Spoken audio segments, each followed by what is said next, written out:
Hey everyone, welcome back to Shop Life.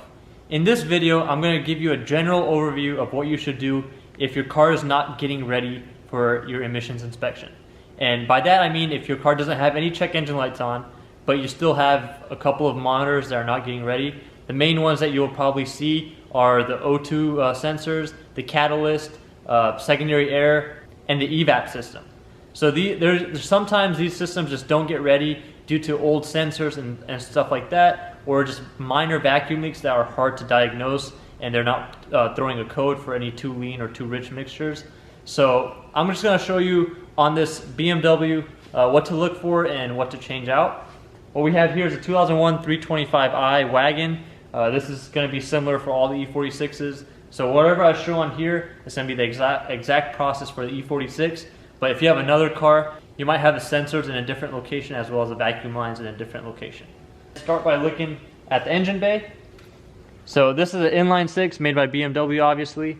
We have the intake system right here. So the intake boots, a few vacuum lines, the intake manifold. Then we have the secondary air system right here. This is the pump, feeds the valve, and there's also another air line that goes all the way to the back of the intake manifold. Then we have the headers over here. So the headers are down here. There's two O2 sensors that are pre-cat. This means that they're before the catalytic converters, and you have two more after the catalytic converters. So if your O2 sensor and your catalyst are not getting ready, this is what you want to do first, is replace all four of those O2 sensors. So you want to get new ones. If you get used ones, you're probably going to have the same thing happen again. So you want to replace the top two that are pre-cat, and then go ahead and do the two after the cat as well, and that will speed up the process very quickly. This is near the header section, so this is where the head is going to be, attaches right there. And this attaches to the rest of the exhaust. This is the catalytic converter, so this is post-cat, and that one is pre-cat. And most O2 sensors, you can just use a 22mm open-ended wrench to replace. The ones on the top on BMWs are a little bit harder since the frame rail's in the way. So what you might want to do is go to like Harbor Freight Tools or even off of Amazon and order the O2 sensor socket. It's like this big, it has a little cutout for the wire. That sensor makes it a whole lot easier. And for the sensors and any other parts, feel free to go on Amazon and get prices off of there. You're going to get a lot cheaper from Amazon instead of going to AutoZone or any auto parts store. You want to try to get the OEM sensor just because it will help you get ready a lot quicker and you don't want to have any issues further down the road. So once you've done that, and if you're still having not ready codes for other systems, what you want to do is start looking at your secondary air system. So the secondary air system usually works in the first 30 seconds to a minute of the car being started up. This is just to get the car to start warming up a little bit quicker, so more air is being forced in. So what you want to do is you want to trace these lines back.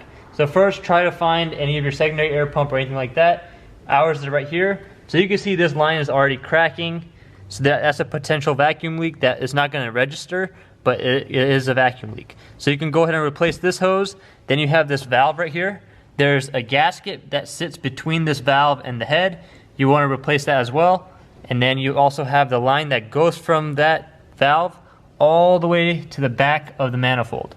And that line is going to have a rubber hose that attaches to a hard line. The hard line goes all the way to the back. All right, so you want to trace that vacuum line all the way to the back of the manifold, replace any sections that are cracked.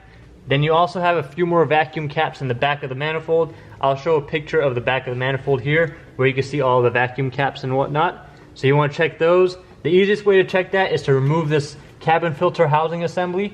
Once you remove that, you have enough access to reach back there to feel around if you feel anything broken. If you do end up having to replace stuff, you're also going to want to remove this access panel. So there's a clip right here, another clip underneath this cabin filter assembly. Remove both clips, lift off this hose, lift off this wiring harness, and pull that whole assembly out. Then you have access from right here to reach everything. Then you also want to go ahead and check your intake boots for any cracks.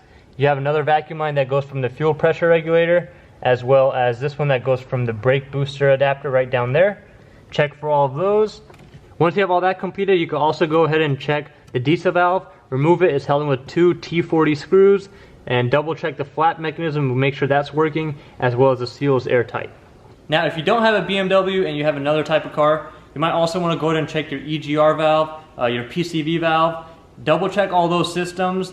See if they're clogged at all. Most cars, it's very easy to access them. You can pull it off and clean it with some kind of throttle body cleaner or even a brake cleaner, anything like that. Clean all those systems out, put everything back in, and then what you want to do is you also want to clear the check engine light, even if there's no lights on. Go ahead and just open up the whole codes and just click clear, and that will just reset the whole ECU, and then it will reset the drive cycle. So then all you want to do is just drive for 50 to 100 miles. Just do normal driving, nothing crazy, and that should get your monitors ready. A quick tip for everybody that is having any issues with their car, and I mean this is for anybody that has a car, I would buy an OBD2 scanner. So you can buy these scanners off of Amazon, they're like $20-something, and then you can use it with your phone, iPhone, Android, any smartphone you should be able to use it with. So make sure you buy that. It usually comes with any instruction manuals that are needed to set it up. It'll be either through Bluetooth or Wi-Fi. Get that, that will save you a lot of headache. You can get real-time data in terms of your fuel trims, your temperatures, your pretty much all the information that you need. You can get real-time. You can check for readiness depending on the app that you're using. So any of the monitors that need to get ready, you can check for all of that. And you can also log all your data with these tools. So if you're having issues that are hard to diagnose and you can't figure it out, you can save all these data trims.